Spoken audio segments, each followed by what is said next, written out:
Another show came out today. Yes. Called Young Jedi Adventures.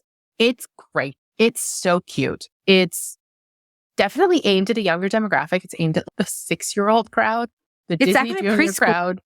Preschool. Disney Junior is meant for kids who are at home before school. So that means like 3 to 5.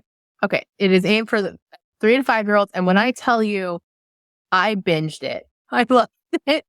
It was so cute. So it follows these 3 Jedi younglings at this beautiful tropical vacation destination temple. Okay, wait. There's something we have to say beforehand because this is also going to be a video. This takes place 200 years before Phantom Menace. So none of those, Anakin's going to get these kids jokes or anything like that. No, I'm sorry. In this day and age, like making a joke about somebody going into what is functionally a school and killing a bunch of kids is not funny. No, it never was funny. It never was funny. It's less funny now. Yeah. People are constantly making these jokes, even though it says, like, in the summary, 200 years during the High Republic. Anakin was not even thought about 200 years ago. So just stopping that.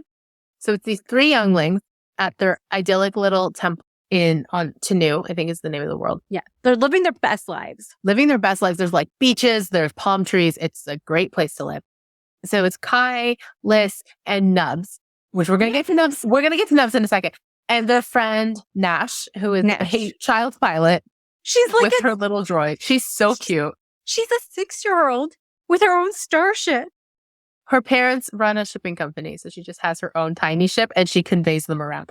I don't think she's actually meant to be 6. I think she's meant to be a little older. She's like 8. Okay, cool, that makes it better. She's a cool big kid. And then there's a little gang of like prepubescent, like 8 to 10-year-old pirate who keep making their lives miserable. And it's such a funny premise. I am so surprised this is the first time Star Wars has done something like this, especially since the Disney merger. Because Marvel already has something like Spidey and Friends. Yeah. And I think they have something else. But I think it's because like from the Phantom Menace onward, for what we've got on screen so far, it's all so like politically fraught that there's no good time to be a 6-year-old. That's very true. So I feel like the High Republic is a great time to be a 6-year-old. Yeah. Because you can't do a kids' Jedi show set around the Phantom Menace because then that does raise the question of where were they. And then there aren't a ton of Jedi. And I think Jedi is such an obvious answer for what kids enjoy in Star Wars. That also can't have them after the original trilogy either. Can't have them after the OT because they're not really around. You can't have them. I mean, listen, if you give me Luke's Jedi Academy, the show, I would love that. But like, you can't really have it then. You can't obviously have it post Rise of Skywalker yet. So the High Republic, I feel like they needed to really establish that before they could put this show out. Yeah. So they did have a micro series called Star Wars Galactic Pals. Okay. That was really their first foray into this demographic. But literally, they were minute-long episodes about like how to take care of a certain species. And we got those really cute, like a little Rodian baby. Like, yeah, I feel like those were more toy. Yeah. More toy inspired, even though there are some adorable toys with this one of the Young Jedi Adventures. Yeah. If your shorts are like a minute long, you're looking to sell toys. You're not looking to sell stuff. But this is, they're a full-length, like 22-minute episodes, but there's 2 stories in each episode. Very Saturday morning cartoon style. Yes. And they teach great lessons about patience, teamwork, sharing, caring. Candace and I each had an embarrassing moment. I think mine is significantly less embarrassing. No. Yes. No. Yes. No. Yes. So my embarrassing moment was that I did not realize, because I did not stay through the credits, I just closed it and moved on to the next episode, that their Jedi Master at the temple, Zia, is voiced by Nassim Pedrad, who's an Iranian actress. So I finally got my female Iranian character in Star Wars, and she's a Jedi. In the High Republic. In the High Republic. Which Arezou loves. I'm living for this. I didn't notice because I didn't stay through the credit. I know. And I text her and I'm like, oh my gosh, I just realized. I'm like, we should be celebrating. You finally got an Iranian lady Jedi. I'm like, what are you talking about? And then she tells me. Yeah, because there's been Iranian actors, but what? 2. Who's the second one? Wait, who's the first one? Dr. Pershing. Who's the second one? Ezra. He's not out yet. He doesn't count. Yes. So in the trailer, we saw his face. For half a second, we saw his little hologram. It doesn't count yet. Okay. But soon. It was like, I'm like, who's the one you're counting? And then, who's the extra one? Anyway, so this was my thing. Now, Candace sent me a text talking about how excited she is about this. And she's, oh my God, Nubs is so cute. And I'm like, yeah, Nubs is so cute. And she's, I've loved Ewoks since I was 9. I'm like, and I'm thinking for half a second, yeah, Candace likes the teddy bears. But then I'm like, let me just make it. I'm like, Candace's not an Ewok. I'm a mental. It was like I told you Santa wasn't real. Like, you were so shocked. Never mind the fact that he is like blue, raspberry, icy colored. What color were they in the cartoons? There was like some purple cartoon Ewok. They were gray.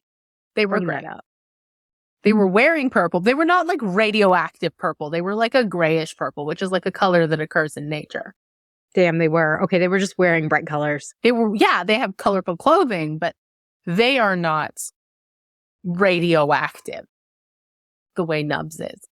Okay, but he could be like from a different side of Endor. That's what I thought. Maybe like fake fan. Anyway. He looks like a teddy bear, just like Ewok. He is extremely cute. Hashtag Nubs Nation. We love him. He's voiced by Dee Bradley Baker, who also voices all the clones ever. The entire cast of Bad Batch, except Omega. So, like, this show, it's more character-driven in that the plot resets every 12 minutes. Like, it doesn't really carry over other than the fact that, like, they've met somebody. Like, they'll meet Tabor, the pirate kid, or Nash, or whatever. That will carry over. But like a Saturday morning cartoon, the stakes begin and end in 12 minutes. Which I think it makes really, like, bite-sized, bingeable kind of adventures if you just want to exist in this High Republic environment. And I think if there are kids in your life, you should definitely show them. So yeah, this is great for the younger generation who they like the idea of Star Wars, but some of the Star Wars topics are a little too heavy. Even if they don't know anything about Star Wars, if you just want to put it on for them, that's their gateway. Yeah, but yeah, I have a friend whose kid just watches all the Baby Yoda scenes on YouTube. And now they can watch the whole episode. Yeah, exactly. I had a friend who showed her kids all of Clone Wars, and they saw Phantom Menace and Attack of the Clones, but never showed them Revenge of the Sith. They're in for a rude awakening. I am scared to ask her if she's finally showed them that. Yeah, you need to ask her because I need to know. But yeah, the little girl, Lys, really likes creatures. She can connect to them. I just love, like, with this character and with all the characters, there's like somebody for kids to attach to. Exactly. There's someone they can relate to. Like, Kai is a leader and he's like very ambitious too. He wants to show off to Master Yoda, which, I mean, every kid wants to be like really good. Yeah. And if Jedi's not your thing, you can be Nash. And if you want to be like bad a little bit, you can be Tabor. And I think there's just so much room for kids to imagine in this world. It's not a prescriptive plot where it's, we have to go here and we have to do this. And by the end of our game, we have to blow up the Death Star or whatever. It's just today we are training on this new planet. And it's just like the playground or whatever. And it's just adorable. And again, Nubs is so freaking cute. So cute. He's so fuzzy. And actually, like, all the character designs, they have those big eyes, very expressive. I love that they're always hugging each other too. And also like just encouraging each other. And I'm like, this is just such a happy show. And it's so colorful and bright. And no shade to Clone Wars, but I like that they used a different animation style. I think this is like this is a lot more Disney. Yeah. But I think it makes it a lot more, it's a lot gentler, this animation style. Do you know what I mean? Yeah. A lot softer. This was made Lucasfilm, obviously. Yeah. But also Wild Canary. Okay. Who did Mira Royal Detective. They do something called Chicken Squad. Puppy Dog Pals. Okay. The Rocketeer, which I'd never heard of. And Miles from Tomorrowland. Miles from Tomorrowland. I know that one.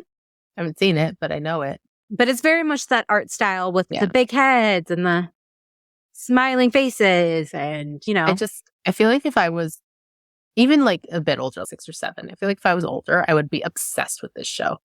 They have lightsabers. It's super cool. Exactly. They have lightsabers and room to imagine, which is all I'm asking for. Yeah, no. They go on adventures to get to meet cool creatures and they fight pirates. Yeah. What more can you ask for? I know.